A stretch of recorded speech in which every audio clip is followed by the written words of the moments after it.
Us runners, we sure do like to run a lot, but sometimes we get really tired at the end of our long runs. And so in this video, what I want to do is talk about how you can reduce your fatigue levels over the long term when it comes to running long, so that you can finish your long runs feeling better, feeling more capable and competent, which is going to build a lot of confidence and leave you into a much more capable runner. One of the reasons why long runs are so difficult is just because of the very nature of what makes them hard to complete. There is not only the aerobic endurance component to long runs, there's also the muscular side of things. If you don't have the muscular strength and the muscular endurance to handle running for maybe 2 hours or 3 hours, then that long run is going to feel really challenging for you. So we have to address both the aerobic side of the long run and also the muscular side of the long run. But nope, that's not all. We also have to think about the psychology of running long.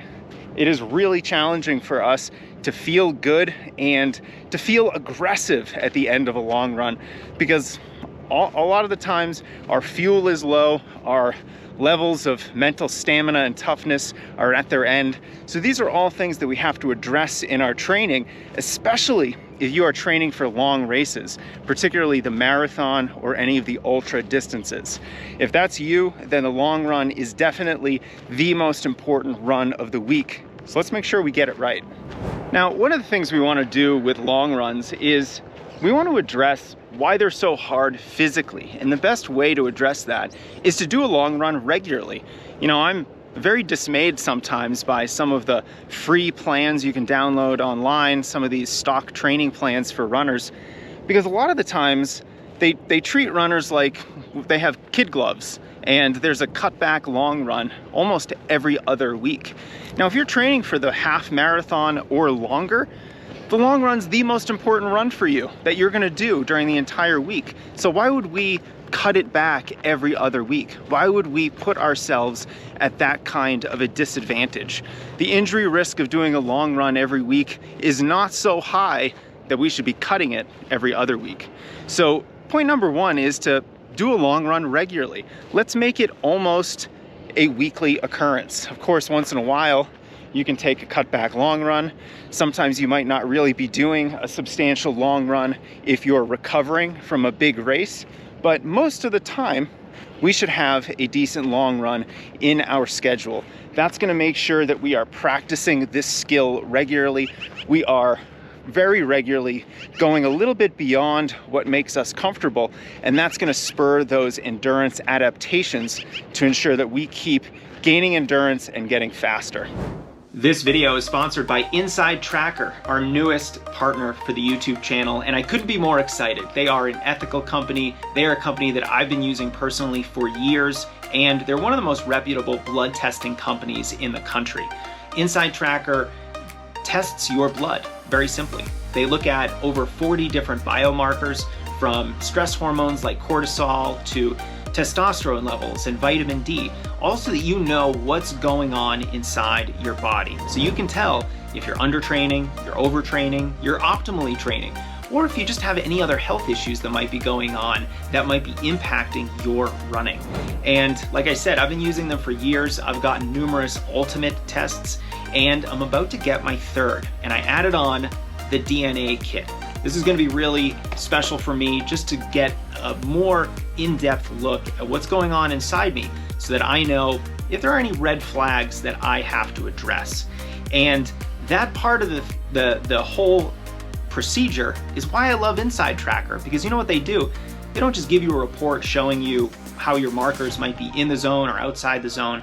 They tell you how to improve them. So if you are too low or too high with any of these metrics, they give you science-backed ways to improve upon them through diet, exercise, or lifestyle changes. So I'm super happy about this partnership.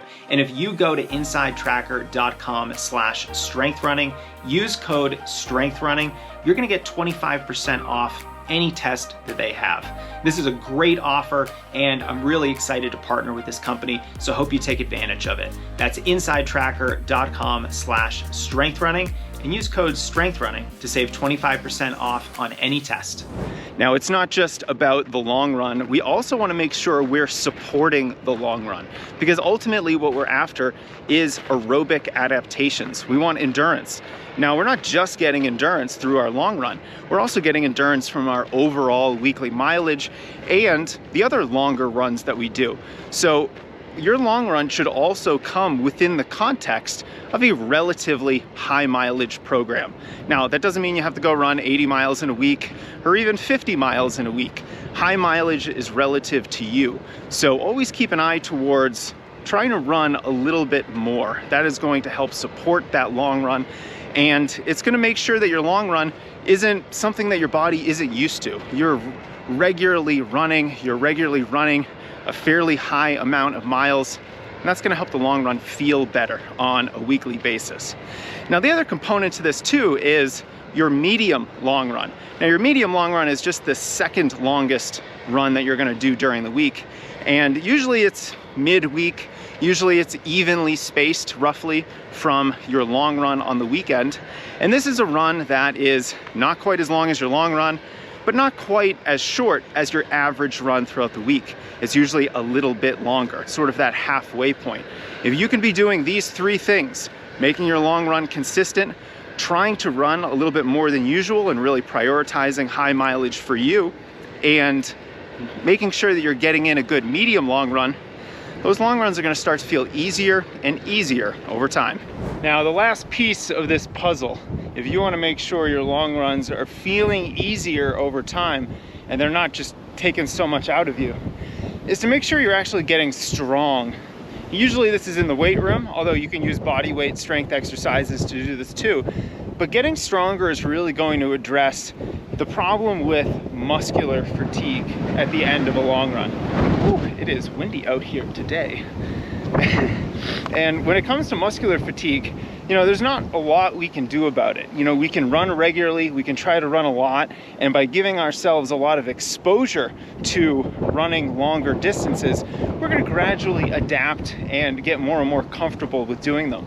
But we can also really work on our ability to do this and really help that process along by getting stronger. So make a consistent strength habit a real big priority, and you're going to get all the benefits of strength training in addition to making your long runs feel easier. Everything from reducing your injury risk to being able to kick harder at the end of a race. There's a lot of things to love about strength training, and helping your long runs feel easier over time is just one of them. So as we are continuing on this journey of becoming better runners, I hope this video was helpful for you as you try to run more, as you try to get more consistent with your long runs and really build your capabilities of running for hours at a time. Because once it becomes something that you do consistently, your race times are just going to plummet.